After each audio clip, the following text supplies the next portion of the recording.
কিছু মানুষ সামনাসামনি বদনাম করতে পারে না, কিন্তু আড়ালে গেলেই তার নামে বদনামটা কিন্তু অনেক সুন্দরভাবে করতে পারে। এই ধরনের মানুষের কাছ থেকে সবসময় দূরে থাকা ভালো, কিন্তু আমরা চাইলেও কিন্তু এইসব মানুষের কাছ থেকে দূরে থাকতে পারি না। যদি এইসব ধরনের মানুষ যদি ঘরের কিছু লোক হয়, তাহলে কিন্তু আর দূরে থাকা একদমই সম্ভব না। আসসালামু আলাইকুম, সবাই কেমন আছেন? আলহামদুলিল্লাহ, আল্লাহর রহমতে আমরা অনেকটা ভালো আছি। নতুন একটা ভিডিও নিয়ে আপনাদের মাঝে চলে আসলাম। তো সকালবেলা আমি এই যে রুটিগুলো একটু ভেজে নিলাম। তো রাতে আলু ভাজি আর রুটি করেছিলাম, তো শ্বশুর আব্বাকে দিয়েছিলাম রাতে। তো কিছু রুটি রেখেছিলাম সকালবেলা ভেজে, তারপরে মা ছেলে খেয়ে নেব। তো যাই হোক, তারপর অনেকটা সময় আজকে অফ ক্যামেরাতে ছিলাম, কারণ আজকে সংসারে তেমন একটা কোনো কাজই ছিল না, শুধু রান্না বান্না টুকি ছিল। তো ভাবলাম যে একটু লেট করে রান্না বান্না করব, তো সেজন্য লেট করে যে রান্না বান্না করতে চলে আসলাম। তো প্রথমে ভেবেছিলাম কি রান্না করব, তারপর দেখলাম যে না, ইলিশ মাছ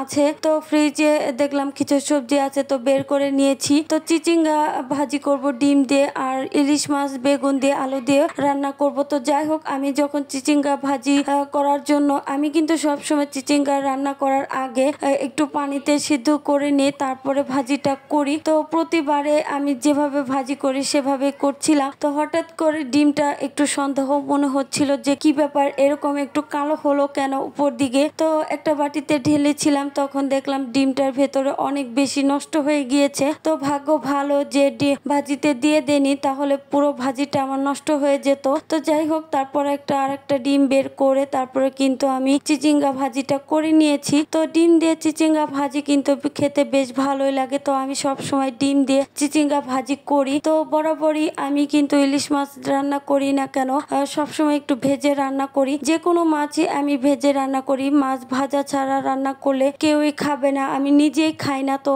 অন্য কে খাবে? তো সেই জন্য সবসময় ভেজেই রান্না করি। কিন্তু আজকে খুবই খেতে ইচ্ছে করছিল যে মাছগুলো ভাজবো না, এমনি রান্না করব, যেহেতু আপনাদের ভাইয়া দুপুরে খাবে না। তো ভাবলাম যে আমরা যেহেতু 3 জনে খাবো, তো একটু এভাবেই রান্না করি, খাওয়া হয়ে যাবে। তো আলহামদুলিল্লাহ রান্না করেছি, তরকারিটা খেতে অনেক বেশি ভালো হয়েছিল। তো মাছ ভাজা ছাড়া আমি কখনো রান্না করলে আমি খাই না, তো ভাজা ছাড়া খেতে একদমই ভালো লাগে না। তো আজকে যখন মাছটা না ভেজে রান্না করেছি কষিয়ে, তখন কিন্তু অনেক বেশি মার কথা মনে পড়ছিল, যে মাকে আমি সবসময় বলি মাছটা ভেজে রান্না করার জন্য, কিন্তু মা সবসময় ভাজা ছাড়া মাছ রান্না করে। তো আমার একদমই ভালো লাগে না, তো বউ খেতে হয়। মা সবসময় আমাকে বকে বকে তারপরে সেই তরকারি খাওয়াবে। মা সবসময় বলে যে মাছ ভেজে তরকারি রান্না করলে সেই মাছের পুষ্টি চলে যায়। তো মাছটা না ভেজে রান্না করলে বলে অনেক বেশি পুষ্টি থাকে আর মাছের অনেক বেশি স্বাদও পাওয়া যায়। সেই জন্য মা সবসময়